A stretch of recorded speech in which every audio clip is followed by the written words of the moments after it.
दूसरा अध्याय सांख्य योग श्लोक 61 तानि सर्वाणि संयम्य युक्त आसीत मत्प्रय वशे ही यसेन्द्रियाणि तस्य प्रज्ञा प्रतिष्ठिता। हिंदी अनुवाद।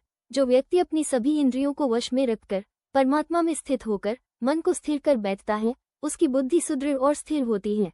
इस श्लोक में भगवान श्री कृष्ण अर्जुन को आत्मसंयम और ईश्वर की भक्ति का महत्व समझा रहे हैं। वे बताते हैं कि जो व्यक्ति अपनी इंद्रियों को पूरी तरह से नियंत्रित करता है और परमात्मा में मन लगाकर स्थित रहता है, उसकी बुद्धि दृढ़ और अडिग हो जाती है। इंद्रियां अत्यंत चंचल होती हैं और यदि इन्हें अनुशासित न किया जाए तो वे मनुष्य को संसारिक भोग विलास में फंसा देती हैं। जब व्यक्ति अपनी इंद्रियों को संयमित कर लेता है और अपनी चेतना को ईश्वर में स्थिर कर देता है, तब उसकी बुद्धि स्थिर हो जाती है और वह जीवन में सही निर्णय लेने में सक्षम होता है। यहाँ मत्पर का अर्थ है मुझ में स्थित रहना, अर्थात भगवान श्री कृष्ण की भक्ति में मन को लगाना। केवल इंद्रियों को नियंत्रित करना पर्याप्त नहीं है, बल्कि मन को भी ईश्वर में स्थिर रखना आवश्यक है।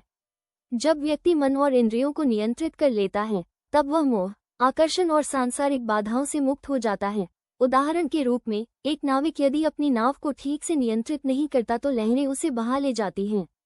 उसी प्रकार यदि मनुष्य अपनी इंद्रियों को संयमित नहीं करता तो वे उसे संसारिक भोगों में उलझा देती हैं। इस श्लोक का मुख्य संदेश ये है कि आत्मसंयम और ईश्वर की भक्ति से ही सच्ची बुद्धिमत्ता और आध्यात्मिक स्थिरता प्राप्त होती है।